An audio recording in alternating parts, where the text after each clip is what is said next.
Tahimik lang na nakaupo si Berting sa labas ng kanilang kubo. Nagpapababa ng kinain dahil katatapos lang nilang magapunan at pagod sa maghapong pagsasaka sa bukid. Nag-iisip ng mga bagay-bagay kung paano magkakaroon ng magandang pagkakakitaan na kahit papano ay makatikim man lang ng ginhawa sa buhay at maitaguyod na rin ng maayos ang kanyang pamilya. Ngunit, paano ito maisa sa katuparan? Dahil pagsasaka lang ang kanyang alam na hanap buhay. Dahil hindi naman siya nakapagtapos ng pag-aaral kahit hanggang sekundarya lamang. Kaya di niya maiwasang may kinikimkim na galit sa batang si Maha na kanyang pamangkin na sa kasamang palad ay ulila na sa mga magulang. Sa edad na 27 ay namayapa na ang ina nito dahil sa sakit na pneumonia.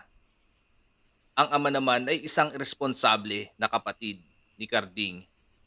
Iniwan lang itong si Ma sa kanila dahil may pupuntahan lang sa bayan ang paalam.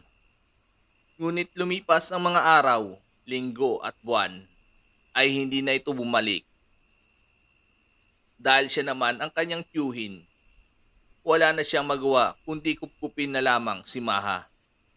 Tutal kadugo naman siya dahil sa kakapusan sa buhay nilang nararanasan. Ang turing niya kay Maha ay isang pabigat kaya hindi maganda ang pagtrato niya sa bata na ngayon ay magsasyam na taon at masayang nakikipaglaro sa dalawang anak niya. Sandaling natigil ang pagmamasid sa mga bata nang tanungin si Berting ng kanyang asawang si Nena. Di ka ba papasok para matulog na? Sige, maya-maya atakit na ako. Nang mahimbing nang natutulog ang asawa niya at ang mga bata, ay hindi pa rin siya madalaw-dalaw ng antok at tinatanaw ang kawalan sa kinauupuan niya. Kaya nang makaramdam na ng antok, napabuntong hininga na lamang si Berting at pumasok na ng bahay para matulog na. Nung kinahapunan, nang papauwi si Berting, galing sa pagsasaka, sakay ng kanyang kalabaw, habang binabagtas nila ang daan. Sa hindi maipaliwanag, bigla na lang lumiko ang kanyang kalabaw sa daang papunta sa paanan ng bundok na iniiwasan dahil sa mga elementong nagpaparamdam doon. Kahit anong pigil ni Berting, ay dire-diretso itong naglakad nang malapit na sila sa paanan ng bundok na iyon. Saktong huminto, malapit sa isang gabaywang ang taas na punso, ang pinaniniwalaang pinamamahayan ng isang nuno. Kaya dali ang bumaba si Berting sa sinasakyang kalabaw. Agad niya itong hinatak upang bumaling papalayo sa paanan ng bundok na iyon. Nang isang pagsitsit ang kanyang narinig. Kaya lumilinga-linga siya sa paligid. Pero wala namang nakitang tao. Biglang nakaramdam ng matinding takot si Berting. Nagsimula ulit hatakin yung lubid para mapasunod ang kalabaw at tuluyan na silang makaalis. Hindi naman siya binigo. Agad itong naglakad. Nang paglingon ni Berting sa kalabaw, laking gulat niya dahil may nakasakay dito. Isang maliit na nilalang, buhaghag ang buhok, kulay puti ang balat na medyo putla, matulis ang mga tainga at maitim at matutulis ang mga kuko. Akmang tatakbo na si Berting dahil sa takot at balak na lang iwanan yung kalabaw. Pero pagharap niya sa direksyong tatakbuhan niya, laking gulat dahil nakatayo ang nilalang sa daraanan niya. Kaya't muntikan ng panawan ng ulirat si Berting at napaupo na lang sa lupa. Dahan-dahang umatras papalayo sa nilalang nang biglang nagwika ito. Kaibigan, huwag kang matakot. Meron akong sasabihin sa'yo. Alam ko yung suliranin mo sa buhay. Gusto mo ba magkaroon ng maraming kayamanan? Kahit takot si Berting, sumagot siya. sa nanginginig pa ng boses. Pero paano? Paano mangyayari yun? Sa makalawa ay kabilugan ng buwan. Kung magagawa mo na mag-alay ng isang buhay na tao at idilig sa aking tahanan ang mainit-init nitong dugo, kapalit ng mga tumpok na gintong ito, Biglang lumitaw sa harapan ni Berting ang isang palayok at puno ng mga hugis batong ginto. Agad na palitan ng pagkamangha ang takot na nararamdaman ni Berting. Nang akma na niya itong hahawakan, bigla itong lumubog sa lupa ng mabilisan at nagwika ang nuno ng, Oops! Teka lang, tuparin mo muna ang kasunduan. Ano, papayag ka ba? "Sige, pumapayag ako," tugon ni Berting at umalis na ito. Magmula noon, lagi na lang tahimik si Berting. Halata na mayroon itong malalim na iniisip. Nang sumapit ang araw na kanila pinag-usapan ng lamang lupa na iyon, habang sila'y matapos kumain ng hapunan, bigla na lang nakaramdam ng pag-antok si Nena at ang tatlong bata na sinadyang nilagyan ni Berting ng pampatulog ang inumin nila na nakalagay sa isang pitsil. Nalihim niya itong binili sa bayan para madali niyang madala si Maha na siyang napiling ialay. Nang nandoon na sila sa paanan ng bundok, ay bigla lumitaw sa harap ni Berting ang nuno at nagsabing, Oh, ano pang hinihintay mo? Simulan mo na ang pag-aalay. nang akmang gigilitan na niya si Maha habang tulog pa gamit ang itak, biglang hindi niya makontrol ang kanyang kamay. Kahit pilit niya itong labanan, kusa itong gumagalaw hanggang tumutok ang mga talim ng itak sa leeg ni Berting. Nang walang ano-ano, biglang lumapat sa balat niya at gumawa ng malaking hiwa. Kaya't dahilan para malaslas ang kanyang leeg at agad siyang bumagsak eksaktong sa ibabaw ng punso. At dito na dumilig ang kanyang masaganang dugo. Kaya tuluyan nang nawala ng buhay si Berting. Ang kumontrol sa kanyang kamay, walang iba ang nag-aapoy sa galit na lolo ni Maha at isang mataas na uri ng antingero. Dahil sa orasyon nito, kaya napasunod niya ang mga kamay ni Berting. Matagal na palang sinusubaybayan nito ang apong si Maha sa tulong ng may sabulag niyang alaga na isang nilalang. Kaya nalaman ang gagawing pagpatay sa batang si Maha. Kanya na itong inuwi, bitbit ang palayok na mayroong tumpok ng mga ginto galing sa nuno sa punso na hindi nagpakita dahil sa takot. At nilihim na lang ng lolo ni Maha ang masamang balak ni Berting dahil nagka-interes sa kayamanang iyon. Pinati na lamang ang mga gintong nakuha upang mabigyan ng pamilyang naulila ni Berting na ngayon ay matatamasa na ang kaginhawaan sa buhay.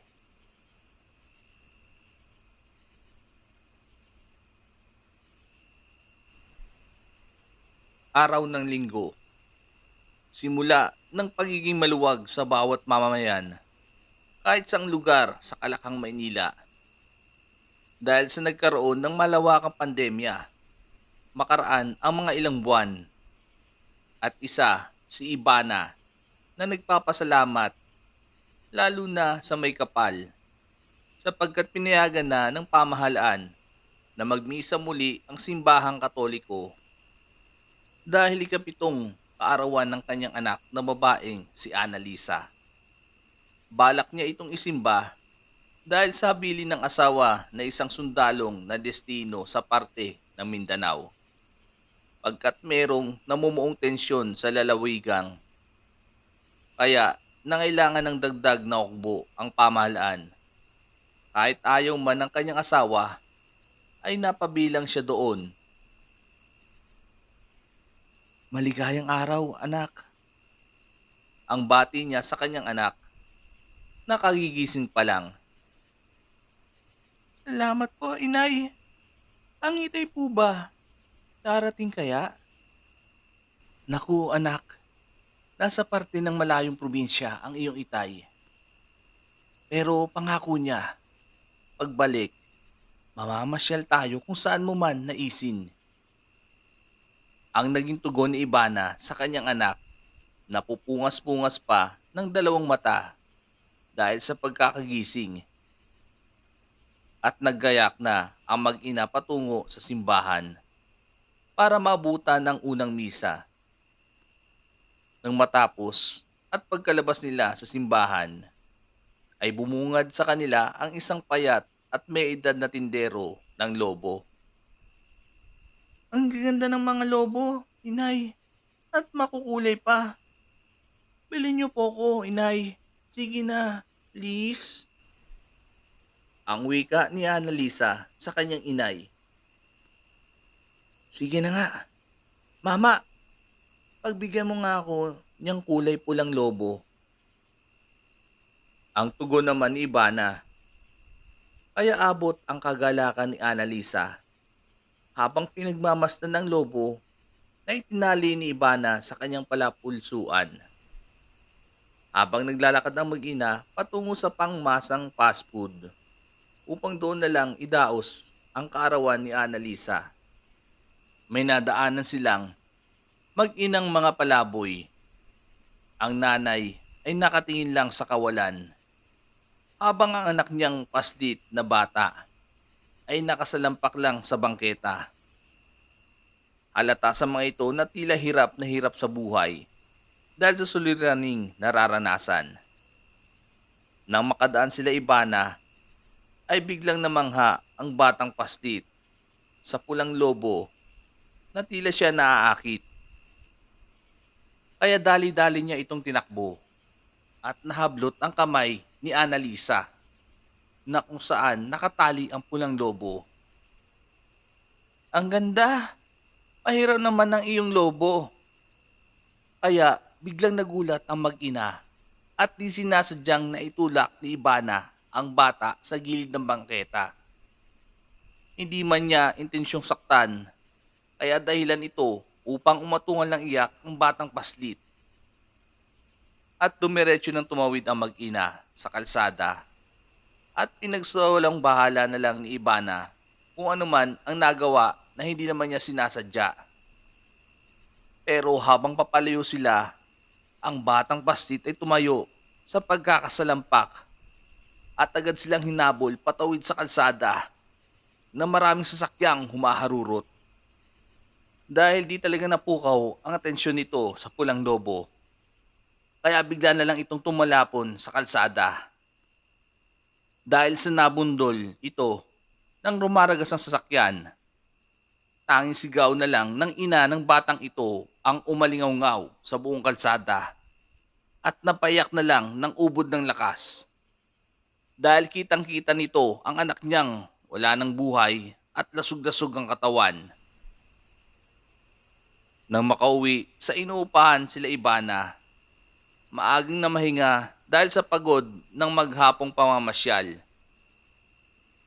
Saktong 8:00 nang biglang magising si Ivana. Nakita niya si Annalisa papalabas ng kanilang pinto at hawak ang kanyang pulang lobo.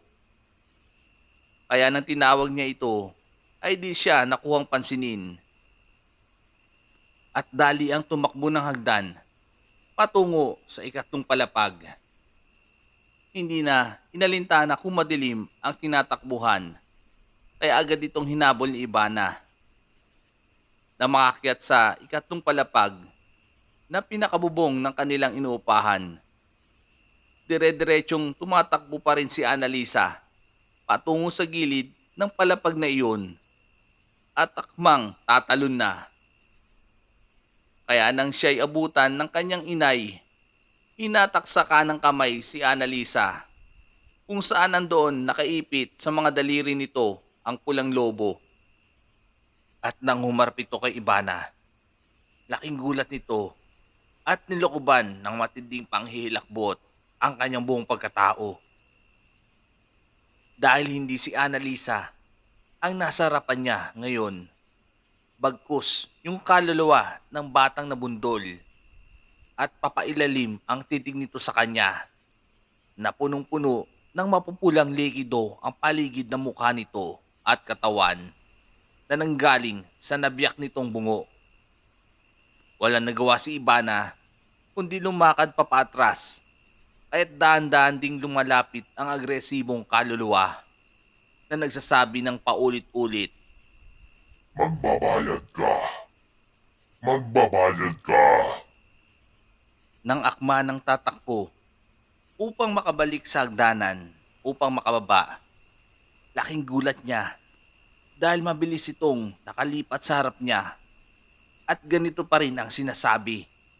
Magbabayad ka. Magbabayad ka. Magbabayad ka. At isang malakas na pagbuga sa mukha ni Ivana ng pulang malapot na likido ang dahilan ng pag-atras niya patalikod. Pinipilit punasan ang mga mata na natakpan ng pulang likido gamit ang dalawa niyang kamay. Dahil wala ni anumang makita, tanging pagsigaw na lang ang nagawa dahil mawalan ng balanse sa paligid ng ikatlong palapag. Ito ang dahilan ng pagkakahulog ni Ivana sa ikatlong palapag at pumagsak ang katawan pati haya sa nakaparadang tricycle na may tubong nakalawit sa bubungan. At dito eksaktong tumusok ang katawan niyang balingkinitan at agarang nawalan ng buhay si Ivana. Tumagos ang tubo palabas sa kanyang sikmura. Habang ang mukha niya ay nakapagtatakang nawala ang bakas ng pulang likido at namatay ng nakadilat. Habang nagkakagulo ang mga kapitbahay dahil sa malagim na pangyayaring iyon, ang hindi lang alam ni Ivana ay nalin lang siya ng kaluluwang iyon pagkat ang tunay na Annalisa ay nasa banyo lamang nang bago siya magising. Sa di kalayuan ng pinangyarihan, may naglalakad papalayo. Walang iba, kundi ang mag-inang Palaboy. Ang batang pasit naman ay may hawak na isang pulang lobo.